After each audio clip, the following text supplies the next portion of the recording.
ममता जी, Hariom. Hariom sir.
तो हम सभी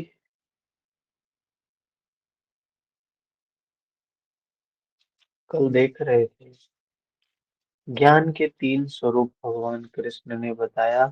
तामसिक ज्ञान, राजसिक ज्ञान, सात्विक ज्ञान। अच्छा, जो ये तीनों चीजें बता रहे हैं, ये कर्म के लिए बता रहे हैं या कर्म से होने वाली चीजें बता रहे हैं? एक मनुष्य के लिए ये बातें बताई जा रही हैं। जो भी चीजें हम देख रहे हैं, एक साधक के लिए बताई जा रही है कि साधक की ये तीन ज्ञान के स्तर हैं, तीन प्रकार की स्थितियां हैं, तीन प्रकार के कर्ता हैं,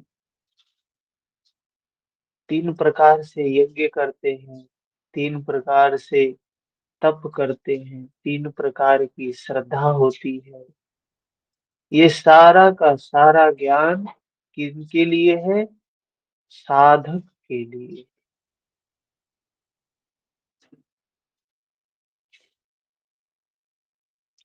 तो सात्विक कर्म बताया क्या है? जो मन को निर्मल करने के लिए आसक्ति से रहित होकर बिना राग द्वेष के जो कुछ किया जाता है, तो बताया सात्विक कर्म है। किस लिए कर रहे हैं? मन को निर्मल करने के लिए कर रहे हैं। ध्यान की बात बताई। इसके बाद राजसिक कर्म बताया 24 नंबर श्लोक में, कि जो कर्म बहुत परिश्रम से और फल की चाह से अहंकार के द्वारा, अहंकार के वश में होकर किया जाता है, वो क्या है? तो राजसिक कर्म है। करता वही काम है, ध्यान ही कर रहा है, लेकिन वो राजसिक हो गया यदि फल की चाह है और अहंकार है तो। फिर तामसिक कर्म के बारे में बताते हैं, क्या है? जो कर्म अंततः नष्ट होने वाला, हिंसा सामर्थ्य को न विचार कर केवल मोहवश किया जाता है, यह कर्म शास्त्र नियत कर्म नहीं है। तो कुछ ऐसे भी साधक होते हैं जो बिना शास्त्र में बताई गई विधियों के भी कर्म करते हैं, तो कह रहे हैं तामसिक करता है, तामसिक कर्म है। इसके बाद कर्ता के बारे में भी बताया, अर्थात साधक के बारे में भी बताया। 3 प्रकार के साधक हैं।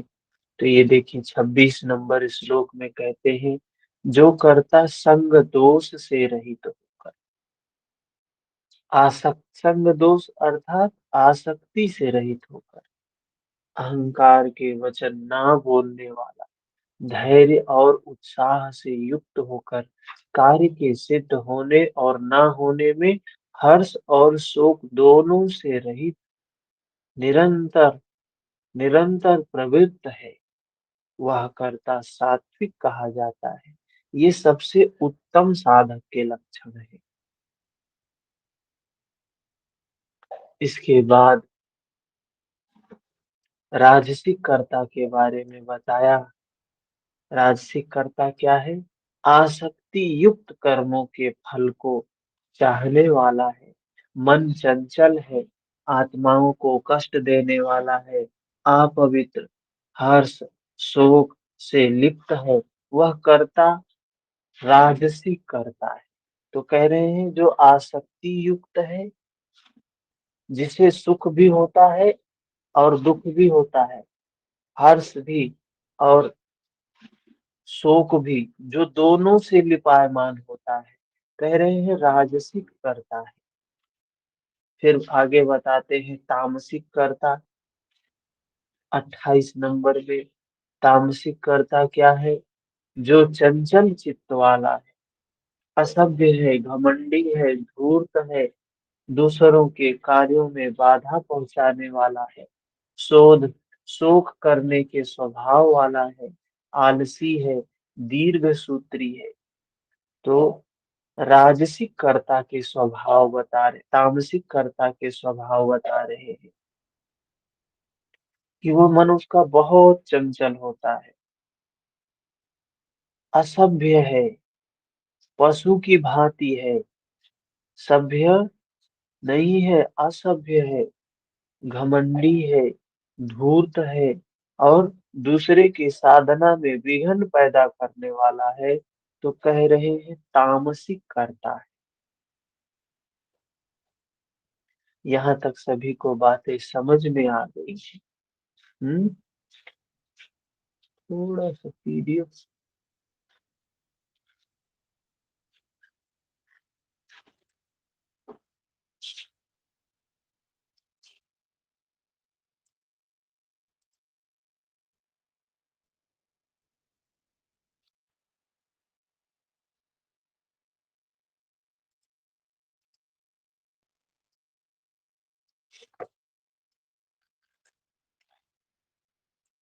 सिस्टम थोड़ा प्रॉपर काम नहीं कर रहा है, इस वजह से सही से नहीं दिखाई दे रहा आपको स्क्रीन।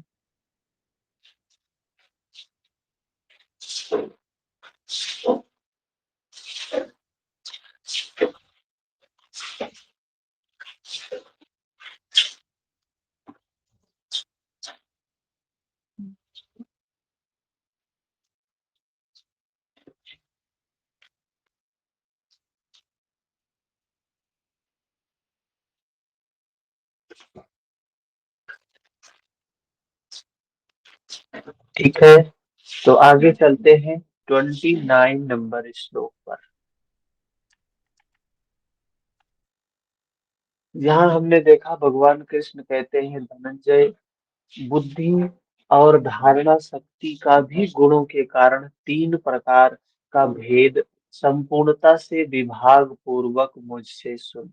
भगवान कृष्ण अर्जुन को बुद्धि के भी 3 प्रकार बता रहे हैं। हमारी जो बुद्धि होती है, जिसमें विवेक होता है, वो भी 3 प्रकार का होता है।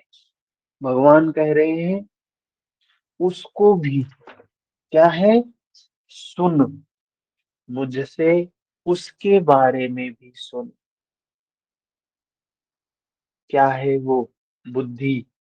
30 नंबर श्लोक।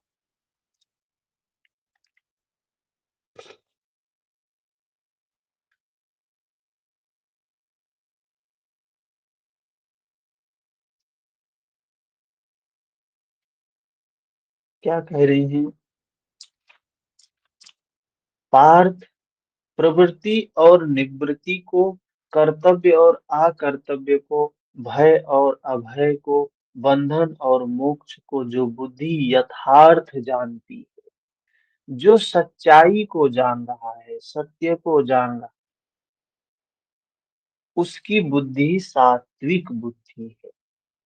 जो जैसा है उसको वैसे ही जान रहा है, तो वो सात्विक बुद्धि वाला है। जो परमात्म पथ, आवागमन पथ दोनों की भली प्रकार जानकारी वाली बुद्धि है, वो सात्विक बुद्धि है।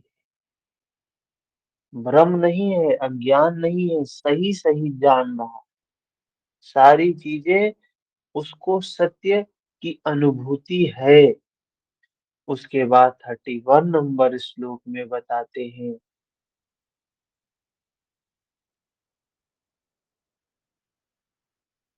जिस जिस बुद्धि द्वारा मनुष्य धर्म और अधर्म को, कर्तव्य और अकर्तव्य को भी यथावत नहीं जानता, थोड़ा बहुत जानता है, तो वह बुद्धि राजसी बुद्धि है। तो यहाँ हमने सात्विक और राजसिक बुद्धि के बारे में देखा।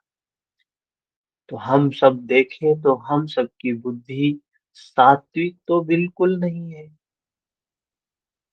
क्यों नहीं है? क्योंकि यथार्थ चीजों को हम जान नहीं रहे हैं। हम तो भ्रम में हैं, हम तो अज्ञान में हैं। और पूर्ण थोड़ा सा भी ज्ञान है ऐसा भी नहीं कह सकते। तो तामसी बुद्धि के बारे में भगवान बता रहे हैं 32 नंबर श्लोक में। क्या कह रहे हैं? अधर्मम धर्ममिति या मन्यते तमसावृता सर्वान् सर्वार्थान् विपरीताश्च बुद्धिः सा पार्थ तामसी। पार्थ, तमोगुण से ढकी हुई जो बुद्धि अधर्म को धर्म मानती है तथा संपूर्ण हितों को विपरीत ही देखती है, वह बुद्धि तामसी है। तामसी बुद्धि के बारे में भगवान बता रहे हैं। तामसी बुद्धि क्या है? जो सत्य को नहीं देखती, जो धर्म को नहीं जानती है, अधर्म को ही धर्म माने जाते हैं लोग। तो हम लोगों की भी हालत यही है कि हम धर्म के नाम पे कुरीतियों को, रूढ़ियों को, जो कुछ कर्म कांड होते हैं, कुछ हमारी एक संस्कृति होती है, हमारा रहन सहन होता है, तीज त्योहार व्रत उपवास होता है, उसी को हम धर्म मानते हैं। धर्म क्या है वो नहीं जाना हमने। धर्म के नाम पे हमने अपनी समाज में जो जो चीजें होती हैं हमने मान लिया वो धर्म। और धर्म तो कभी छोड़ना नहीं चाहिए। और उन चीजों के प्रति आसक्त हो गए, तो कह रहे हैं भगवान के धर्म के नाम पे अधर्म को ही धर्म मान के बैठे हुए हैं तामसी बुद्धि वाले लोग ऐसे। इनको कह रहे हैं इनकी बुद्धि कैसी है? तामसी है। तो यहाँ श्लोक 30 से 32 तक बुद्धि के 3 भेद बताए गए। जो बुद्धि किस कार्य से निवृत्त होना है, किस में प्रवृत्त होना है, कौन कर्तव्य है, कौन अकर्तव्य है, इसकी भली प्रकार जानकारी रखती है, वह बुद्धि सात्विक है। जो कर्तव्य अकर्तव्य को धूमिल ढंग से जानती है, थोड़ा बहुत जानती है या नहीं जानती है, वो बुद्धि राजसी बुद्धि है। और अधर्म को धर्म, नश्वर को शाश्वत, हित को अहित, इस प्रकार विपरीत जानकारी वाली बुद्धि तामसी बुद्धि। धर्म क्या है? तो सीधा सरल सा नियम है, मन की निर्मलता, चित्त की निर्मलता ही धर्म है। चित्त की वृत्ति का निरोध ही योग है। योग ही धर्म है, धर्म ही योग है। अगर हमारे चित्त में विकार है तो हम धर्म में नहीं है। सीधा सीधा सरल सरल सी सा बताया भगवान ने। महर्षि पतंजलि ने भी बताया, योग क्या है? वृत्ति की निरोध की वृत्ति निरुद्ध की अवस्था ही योग है। अब योग के नाम पे हमने कितना कुछ खड़ा कर लिया है, समाज में देख रहे हैं। योग के नाम पे कितना कुछ चल रहा है। बस एक ही चीज नहीं है, वृत्ति निरोध नहीं है। वृत्ति निरोध का काम नहीं है।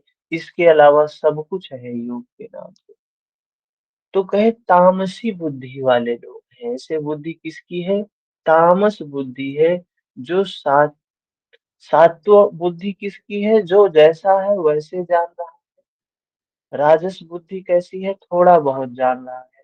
तामस बुद्धि कैसी है? बिल्कुल नहीं जान रहा।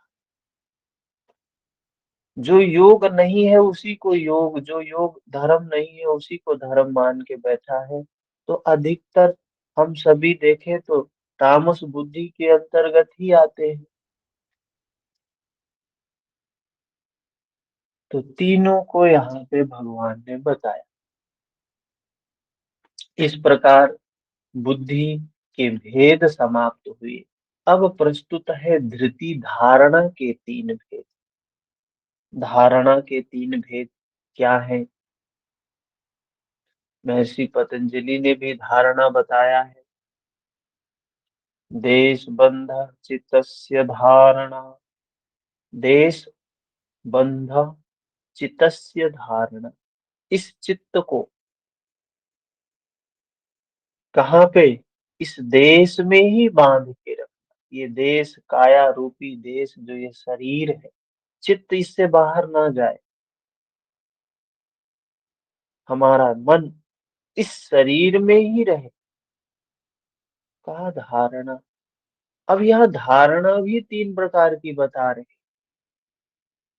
हैं। धृत्या यया धारयते मनः प्राणेन्द्रिय क्रियाः योगेनाव्यभिचारिण्या धृतिः सा पार्थ सात्विकी। सात्विक धारणा बता रहे हैं भगवान यहाँ पर। योगेन, योगिक क्रिया के द्वारा। किसके द्वारा? योगिक क्रिया के द्वारा, योग की क्रिया के द्वारा। वृत्ति निरोध की जो प्रक्रिया बताई, अभ्यास और वैराग्य, उसके द्वारा क्या करना है? अव्यभिचारिणी। योग चिंतन के अलावा दूसरे किसी स्फुरण का ना का आना व्यभिचार है। व्यभिचार क्या बताया? काम है। शरीर मिला है किस लिए? मन को निर्मल करने का काम है। वृत्ति का निरोध करना है, इसीलिए ये शरीर है।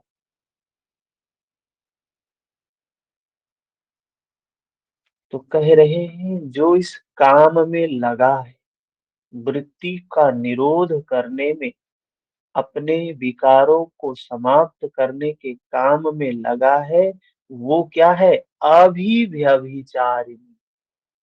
अव्यभिचारिणी। और जो उस काम में नहीं लगा, जो विकारों को, आसुरी संपद को समाप्त नहीं कर रहा है, जो उनको बढ़ाने में लगा है। शरीर मिला था मन को निर्मल करने के लिए। काम क्या कर रहे हैं?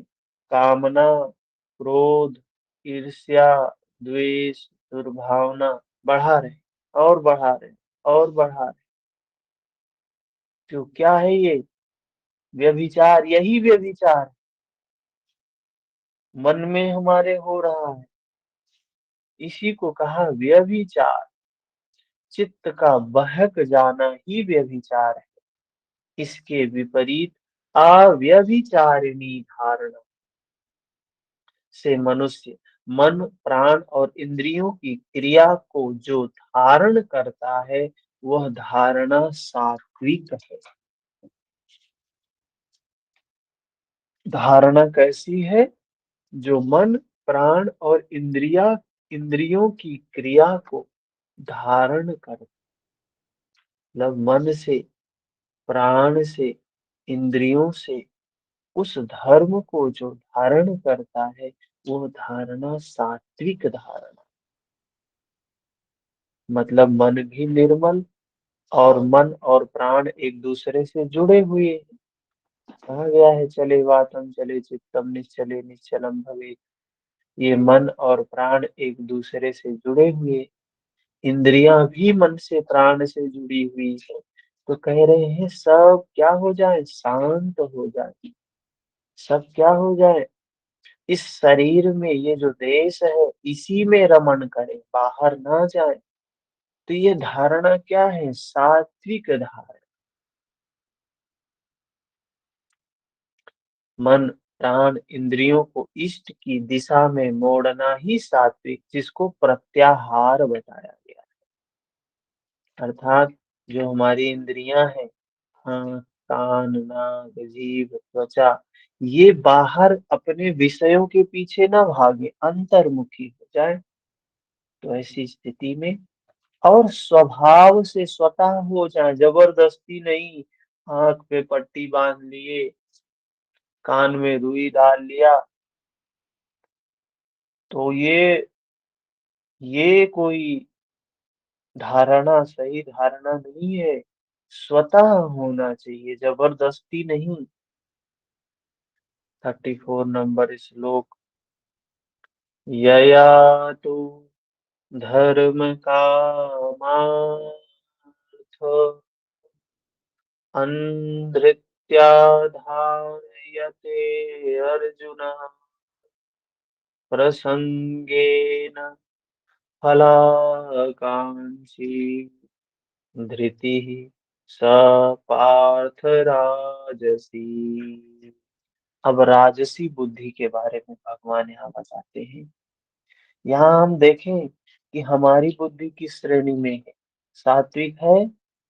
तो सात्विक तो नहीं है, अभी हम बाहरी बहिर्मुखी हैं। सात्विक बुद्धि तो बिल्कुल नहीं है। तो क्या राजसिक है? देखते हैं क्या कह रहे हैं। पार्थ, फल की इच्छा वाला मनुष्य अति आसक्ति से जिस धारणा के द्वारा केवल धर्म, अर्थ, काम को धारण कर, मोक्ष को नहीं, धर्म को, अर्थ को, काम को धारण करता है, फल की इच्छा वाला मनुष्य अति आसक्ति से, आसक्ति के साथ ध्यान कर रहा है, साधना कर रहा है, लेकिन आसक्ति है।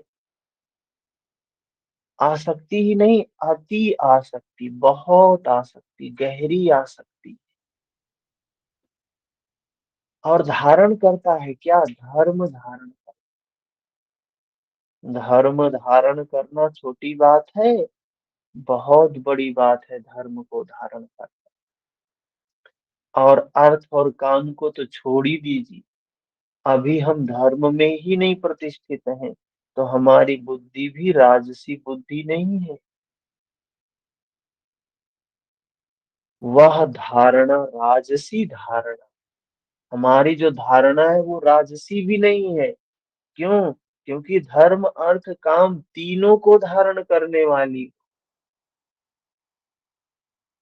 जो कुछ करता है, इस धारणा में भी लक्ष्य वही है, केवल कामना करता।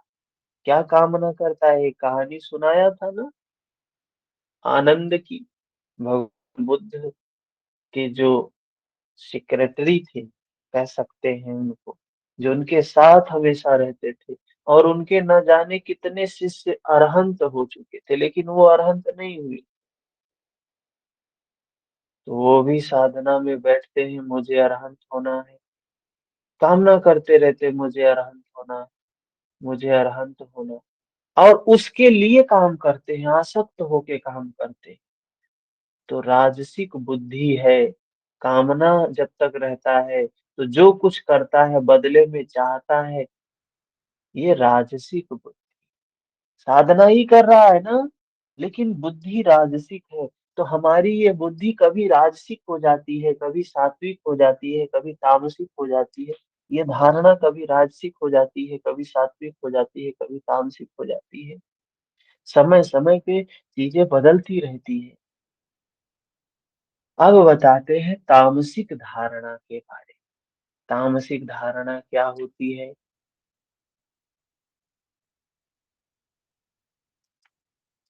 यया स्वप्नम भयं शोकं विषादं मदमेव च न विमुच्यति दुर् दुर्मेधा धृतिः स पार्थ तामसी। हे पार्थ, दुष्ट बुद्धि वाला मनुष्य जिस धारणा के द्वारा, दुष्ट बुद्धि वाला मनुष्य जिस, दो में तो हम लोग नहीं आते, न सात्विक धारणा में है हम, न राजसिक धारणा में ही नहीं, दोनों में नहीं है। तो एक बचता है तीसरा, तीसरे में हो तो ठीक, नहीं तो फिर कहाँ जाएंगे? पता है किसी को? अगर तीनों में नहीं, तीन कैटेगरी भगवान ने बताई, तीनों में हम नहीं खड़े हो रहे तो कहाँ जाएंगे हम? पर धर्मो भयावह, तो अपना धर्म छूटा, गए पशु धर्म में, पशु वृत्ति में चले गए। मनुष्य तीन में होंगे, तीनों में नहीं है व्यक्ति, तो समझो कि गया पशु, दूसरे के धर्म में चला गया। अगर हमारी धारणा न सात्विक है, न राजसिक है, न तामसिक, तीनों में एक होनी चाहिए, तीनों ही नहीं है, तो चला गया पशु धर्म में चला गया। और हम तो अपने आप को बड़े गर्व से सात्विक मानते हैं। हम तो भाई सात्विक व्यक्ति हैं, सादा जीवन, उच्च विचार, ऐसी बातें बोलते हैं। क्या वाकई में हम सात्विक हैं? गीता पढ़ने के बाद तो पता चल रहा है कि हम सात्विक की श्रेणी में नहीं है, हम ब्रह्म में थे। और ये ब्रह्म अभी तो सिर्फ सुन रहे हैं, जिस दिन साधना में उतरेंगे, उस दिन दर्शन जब होगा तो पता चलेगा ये ब्रह्म, ब्रह्म को भीष्म बताया गया, पितामह है, टूटने नहीं देता है, हारने नहीं देता है, मरता भी नहीं है जल्दी। ये भ्रम जिस दिन टूटेगा, उस दिन मुक्ति मिल जाएगी। संपूर्ण युद्ध उसी दिन समाप्त होता है जब भीष्म पितामह मरते हैं। तो हमारे अंदर भी कितने भ्रम होते हैं धर्म को लेके। हम्म। कल अभी कोई पूछ रहा था ना कि तो ये बाहर का धर्म क्या होगा, बाहर के लोग ऐसे कर रहे हैं, वैसे कर रहे हैं। तो अगर हमने सारी गीता समझ ली तो हमको स्वतः ही पता चल जाएगा कि ये किस श्रेणी में है, हम किस श्रेणी में हैं। थोड़ा सा लैपटॉप सही नहीं है, तो पीडीएफ बार बार ऐसे हो रहा है, सही नहीं दिख रहा होगा कभी कभी। तो अपने पास बुक भी रखे होंगे या आपके पास पीडीएफ होगा, उसको भी ओपन कर लेंगे तो अच्छा रहे। हमने भेजा था वैसे सबको। तो यहाँ तामसिक बुद्ध धारणा वाले व्यक्ति के बारे में बता रहे हैं। दुष्ट बुद्धि वाला मनुष्य जिस धारणा के द्वारा निद्रा, भय, चिंता, दुख, अभिमान को भी धारण किए रहता है, धारण किए हुए है, तो हमारे भी जीवन में दुख तो है ही, है कि नहीं? कोई है इसमें जिसके जीवन में दुख नहीं है? तो तामसी धारणा है, तामस को धारण किया, तमस को धारण किया। कोई है जिसके जीवन में भय नहीं है, चिंता नहीं है, अहंकार नहीं है, तो हम सभी तामसी धारणा में हैं, तामसी बुद्धि में हैं, तामसी ज्ञान में हैं। सब कुछ तो तामसी ही है हमारी। यह प्रश्न पूरा हुआ और ये छोड़ नहीं पाता है। हम तो प्रार्थना करते हैं, असतो मां सद्गमय तमसो मां ज्योतिर्गमय मृत्योर्मामृतम गमय। हम तो प्रार्थना करते हैं कि मृत्यु से अमरत्व की ओर, अंधकार से प्रकाश की ओर। लेकिन क्या प्रार्थना करने से ही चला जाता है कोई व्यक्ति? कर्म करना पड़ेगा उसके लिए, कर्म से ही जाएगा। भगवान कृष्ण कह रहे हैं, कर्मण्येवाधिकारस्ते मां फलेषु कदाचन। कर्म ही तेरा अधिकार है। सिर्फ कर्म से ही होगा, जो कुछ होगा सिर्फ कर्म से होगा। अगला प्रश्न है सुख। तो हम बड़े वो होते हैं, पूरा जीवन सुख के पीछे भागते हैं, दुख से दूर भागते हैं, सुख के पीछे भागते हैं। होता है ना, हर आदमी सुख चाहता है।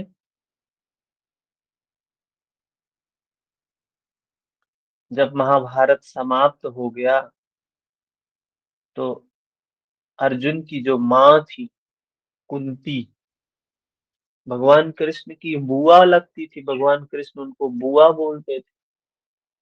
युद्ध समाप्त हो गया तो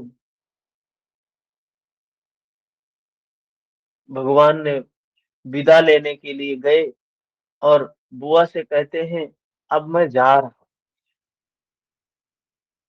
तो बुआ ने कहा, वो भगवान ने कहा, आपको कुछ मांगना है तो बताओ, क्या चाहिए आपको?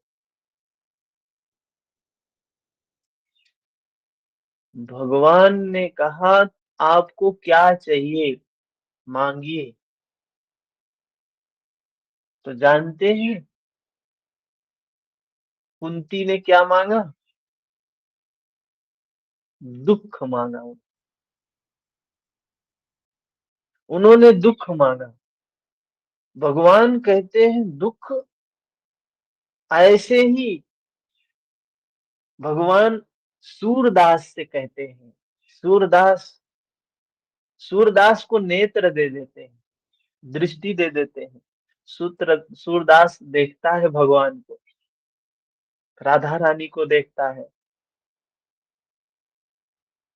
भगवान कहते हैं, सूरदास मांगो, क्या चाहिए तुम्हें? तो सूरदास भी ऐसे ही बोलता है, भगवान मुझे देना है तो मुझे फिर से वैसे ही कर दीजिए जैसे। हाँ। भगवान रोने लगते हैं, क्या बोल रहा है? एक दृष्टिहीन व्यक्ति को दृष्टि चाहिए, एक दुखी व्यक्ति को सुख चाहिए, ये क्या बोल रहा है? तो सूरदास जी कहते हैं, जिन नयनन में पिया बस्यो कह किम और कौन इस आंख से हमने आपका दर्शन कर लिया, अब इस आंख से किसी और का दर्शन नहीं करना चाहता। कैसे? वैसे ही जैसे सराय होता है ना, जहाँ लोग यात्री आते हैं और देखते हैं, अरे ये तो भरा हुआ है, और वापस चले जाते हैं दूसरे सराय में। ऐसे ही ये नेत्र आपके ही दर्शन से भरा है, और ये अब किसी को देखना नहीं चाहता है, इसलिए मुझे फिर से वही दे दीजिए। सूरदास जी फिर से अंधे हो जाते। तो यहाँ माँ कुंती भगवान कृष्ण से वही आशीर्वाद कहते हैं, आप ऐसा क्यों कह रही हैं? तो उन्होंने कहा कि दुख के समय में आप हमारे साथ थे, सुख आया तो आप जा रहे हैं, तो हमें दुख ही चाहिए। दुख में भगवान हमारे साथ होते हैं। दुख में धर्म हमारे साथ होता है, दुख में होश हमारे साथ होता है। जैसे हम सुखी होते हैं, जैसे हम खुश होते हैं, ये दुनिया के लोग क्या करते हैं? होश में सुख है, दुख में ही वास्तविक में सुख है, दुख में ही होश होता है, और होश में ही परमात्मा होता है, ब्रह्म होता है, ईश्वर होता है। जैसे ही हम सुखी होते हैं, किसी का जन्मदिन मनाते हैं ना आज समाज में लोग, कोई फंक्शन होता है, खुशी का दिन है, तो क्या करते हैं? शराब पी लेते हैं, बेहोश हो जाते हैं। सारे जितने भी महापुरुष हुए, वो बोल रहे हैं सुख होश में है, अवेयरनेस में है। और जब हम सुखी होना होते हैं, जब हमको सुखी होना होता है, तो हम बेहोश होने की ओर दौड़ते हैं, बेहोशी की ओर दौड़ते हैं। हम सुख होश में नहीं खोजते हैं, बेहोशी में खोजते हैं। तो उल्टी दौड़ दौड़ रहे हैं ना। निद्रा, भय, चिंता, दुख और अभिमान को धारण किए है तामसी धारणा। इसके बाद सुख के बारे में बताते हैं, सुखम स्वीदानि त्रिविधम शृणु मे भरतर्षभ, अभ्यासाद्रमते यत्र दुःखान्तं च निगच्छति। अर्जुन, अब सुख भी तीन प्रकार का मुझसे सुन, उनमें से जिस सुख में साधक अभ्यास में रमण करता है, चित्त को समेटकर इष्ट में रमण करता है, जो दुखों का अंत करने वाला है, तथा 37 नंबर श्लोक, यत्तग्रे विषमीव परिणामेऽमृतोपम तत्सुखं सात्विकं प्रोक्तम् आत्मबुद्धि प्रसादजम्। उपर्युक्त सुख साधन के आरंभ काल में यद्यपि विष के सदृश लगता है। कह रहे हैं जो सुख है ना, एक प्रेय मार्ग बताया, एक श्रेय मार्ग बताया। प्रेय मार्ग शुरू में प्रिय लगेगा, अंत में कठिनाई होगी।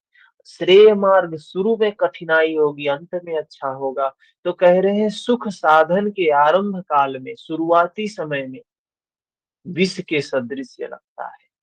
जो सुख होता है, वास्तविक का जो सुख होता है ना, कह रहे हैं विष के सदृश लगता है। प्रहलाद को सूली पर चढ़ाया गया, मीरा को विष पिलाया गया। कबीर कहते हैं सुखिया सब संसार है, खाए और सोए, दुखिया दास कबीर है, जागे और रोए। अतः आरंभ में विष जैसा भासता है, जो जागने की, जो सजगता की सीढ़ी पर चढ़ता है, जो होश में होता है, उसे शुरू में कष्ट प्रतीत होता है, विष के जैसा प्रतीत होता है, परंतु अंतिम में परिणाम में अमृत तुल्य है, अमृत तत्व को दिलाने वाला है। अतः आत्म विषयक बुद्धि के प्रसाद से उत्पन्न हुआ सुख सात्विक सुख कहा गया है। कह रहे हैं आत्मज्ञान से, स्वा के ज्ञान से जो सुख उत्पन्न होता है, उस सुख को सात्विक सुख कहा गया। तो समझ में आ रहा है? कोई प्रश्न? इसके बाद आगे चलते हैं।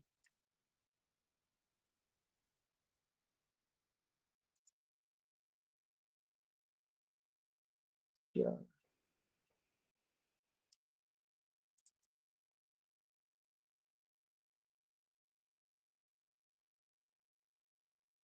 38 नंबर श्लोक। विषय इंद्रिये संयोग अद्यतग्रे अमृतोपमम्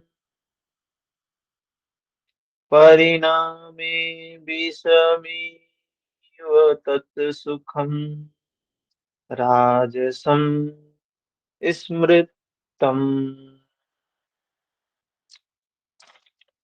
जो सुख विषय और इंद्रियों के संयोग से होता है, जो सुख कह रहे हैं विषय और इंद्रियों के संयोग से होता है, वह यद्यपि भोग काल में अमृत के सदृश लगता है, किंतु परिणाम में विष के सदृश होता है, क्योंकि जन्म मृत्यु का कारण है।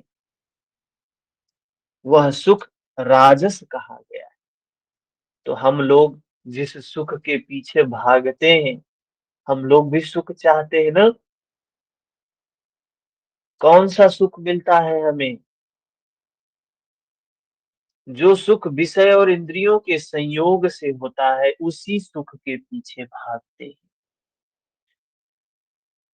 यद्यपि वह भोग काल में अमृत के सदृश लगता है, बाहर के हम विषयों का जो भोग करते हैं, तो उस दौरान कुछ क्षण के लिए हमें अमृत सा प्रतीत होता है,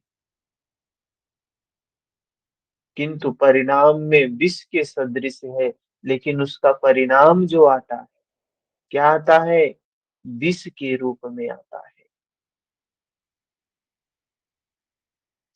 परिणाम उसका क्या आता है?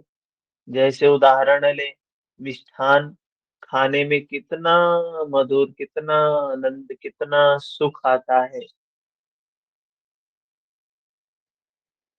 खाने के बाद क्या स्थिति होती है? तो महर्षि पतंजलि बताते, परिणाम ताप संस्कार दुख। परिणाम, उसका परिणाम जो आया, खाया तो अच्छा लगा, लेकिन खाने के बाद क्या क्या हुआ? बहुत कष्ट भोगा व्यक्ति ने। कितने लोगों ने खूब खाते हैं, खूब खाते हैं, और खाने के बाद एक समय आता है शुगर हो गया, डॉक्टर ने बोल दिया अब एक भी खाओगे तो मर जाओ। देखते हैं उसको, और देख कर ही मन में व्याकुल होते हैं, दुखी होते हैं, ताप होता है। और संस्कार, जब खाते थे जो आनंद आता था, उसको सोच के, उस आनंद को सोच के कभी कभी तो मगन हो जाते हैं, वाह। फिर ध्यान में आता, रे तो सोच रहे हैं, फिर व्याकुल होते। तो क्या है? ये जो सुख के पीछे भागते हैं, कह रहे हैं राजस सुख है।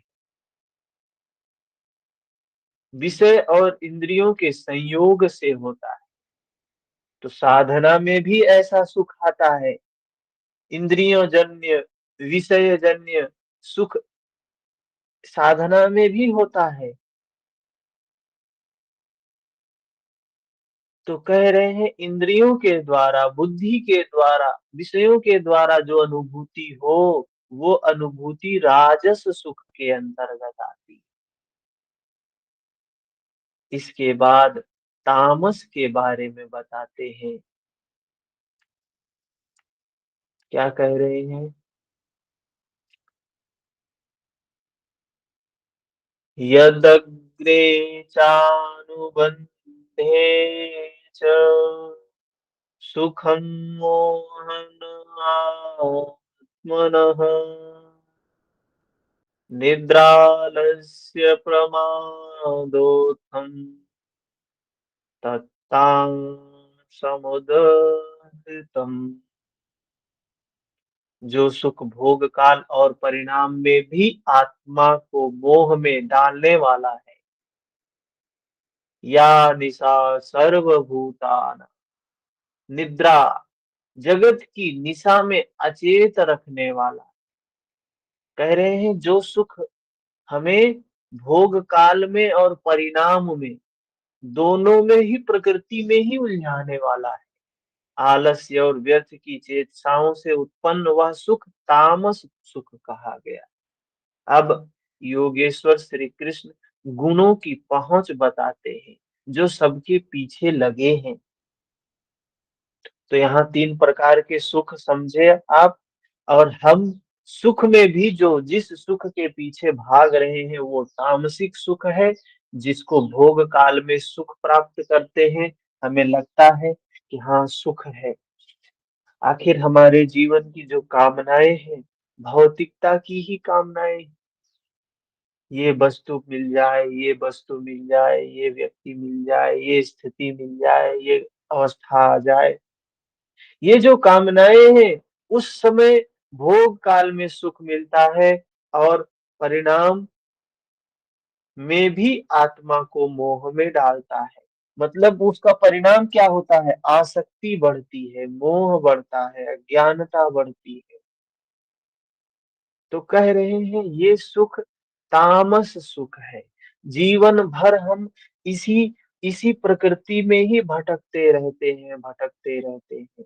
कहते हैं योगी सिर्फ जागता है, बाकी सब सो रहे हैं। ये जो निशा जगत की निशा रूपी जगत रूपी रात्रि में सारे लोग सो रहे हैं। क्यों? क्योंकि उसी भटक रहे हैं, उसी परमात्मा के उसमें प्रकृति में ही भटक रहे हैं। तो कहा तामसिक सुख के पीछे भटक रहे। सारा खेल गुणों के कारण होता है। भगवान ने बताया कि सब कुछ जो हो रहा है वो किसके कारण हो रहा है? तो गुणों के कारण। सबके जिम्मेदार कौन है? ये गुण है। प्रकृति के 3 गुण ही सारी चीजों के जिम्मेदार हैं। तो बताते हैं आगे 40 नंबर श्लोक में।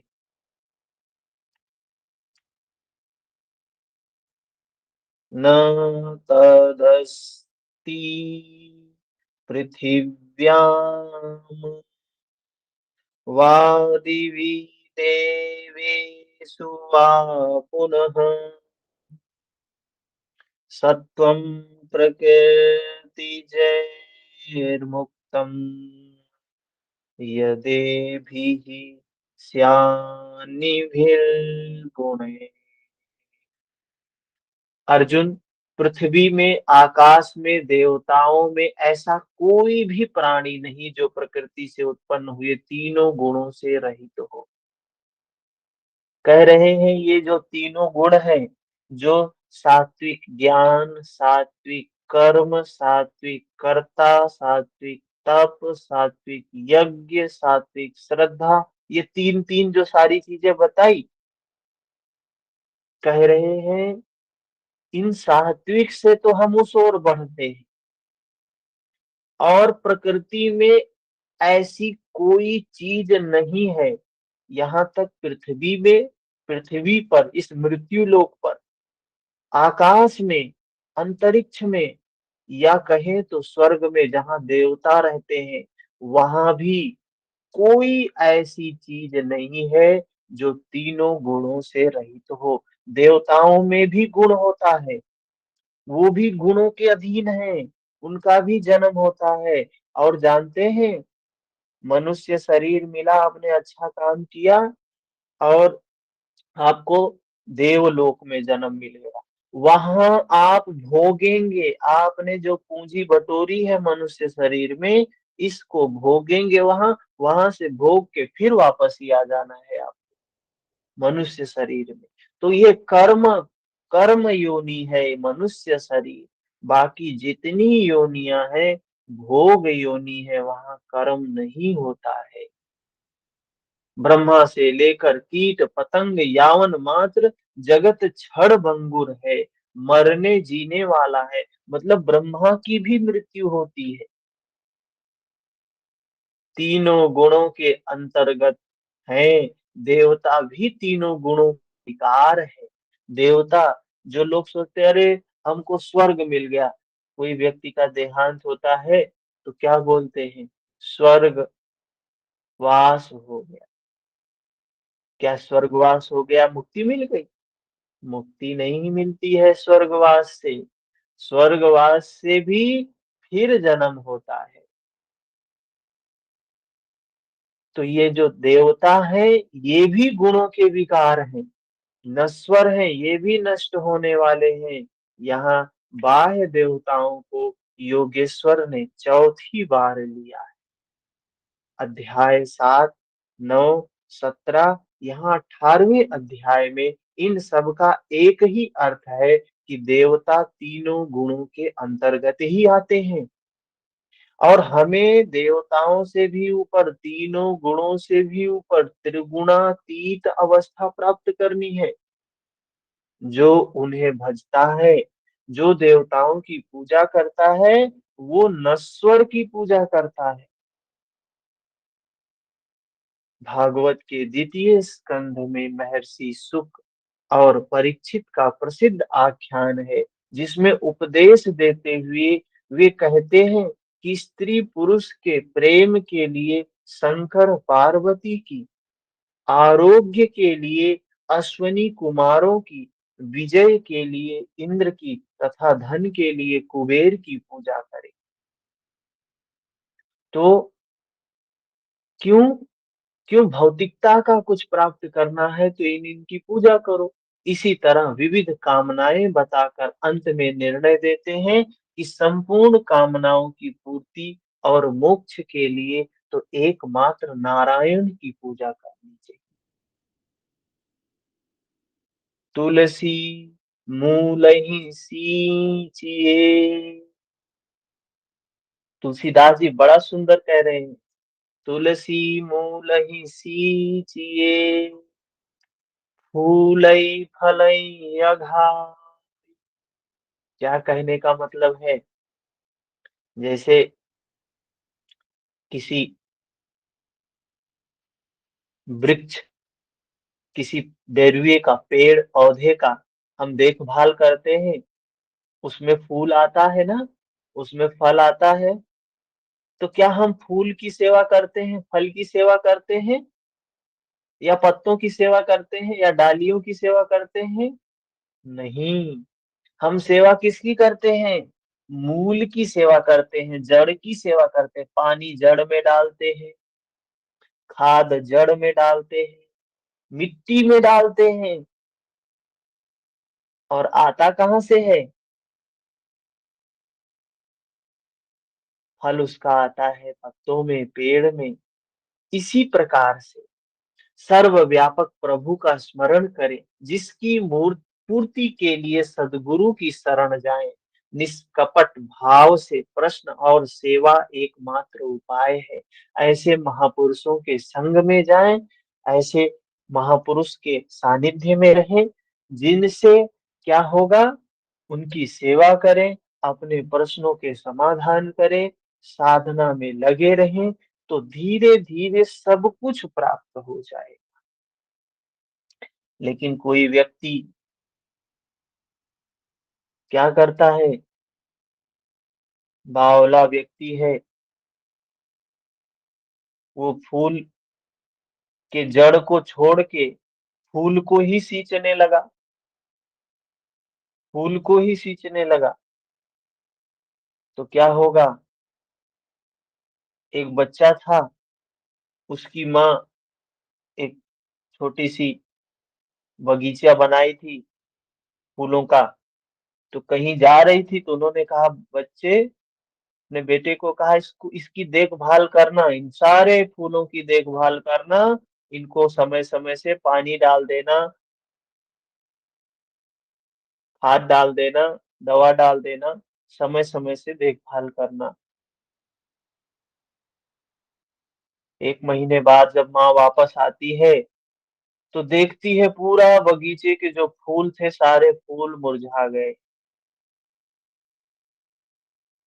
जाती है अपने बेटे के पास, क्या किया तूने इनके साथ, क्या हालत कर दी इनकी? वो बोला, मैंने तो कुछ नहीं किया, मैं तो इनकी रोज देखभाल करता था, इनको रोज मैं पानी डालता। पता नहीं क्यों मुरझा गए।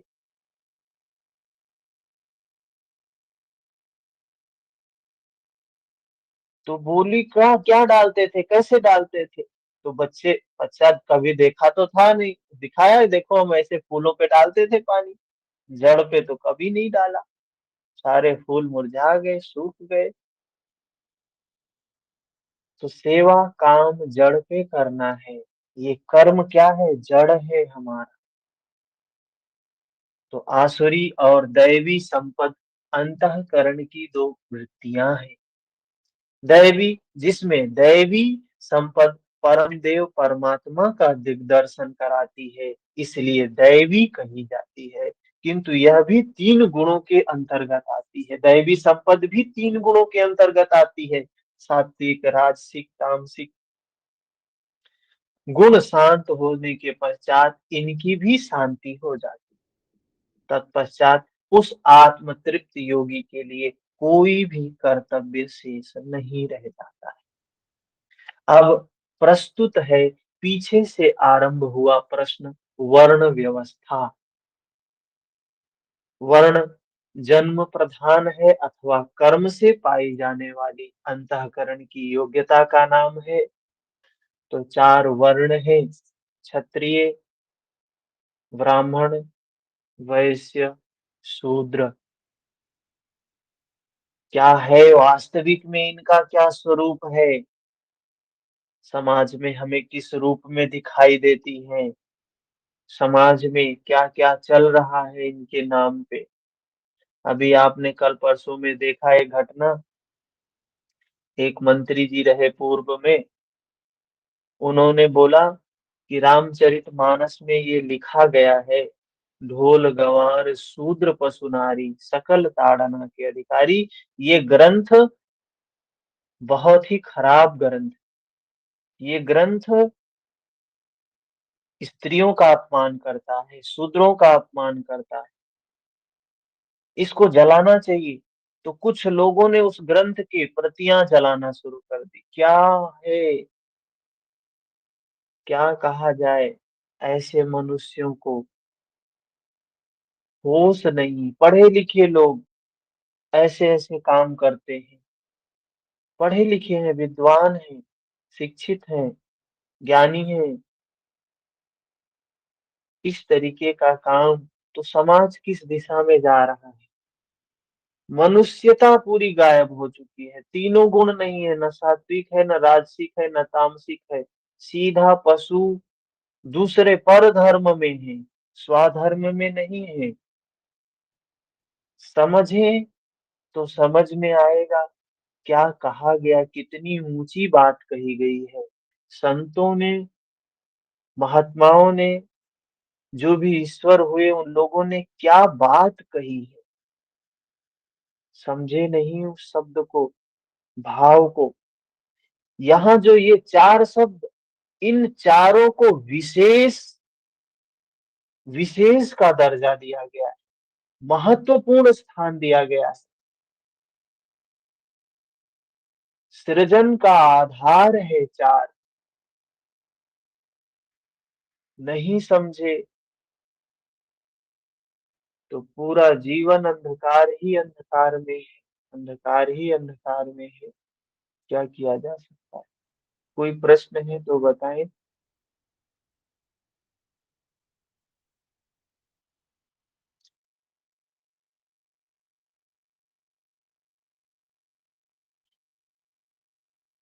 किसी का कोई प्रश्न?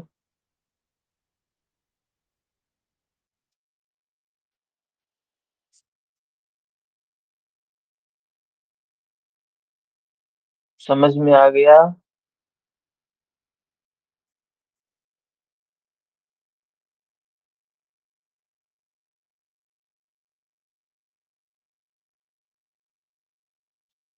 तो कल इसके आगे कंटिन्यू करेंगे। अभी 15 मिनट बाद घेरन संहिता की क्लास में मिलेंगे। हरिओम।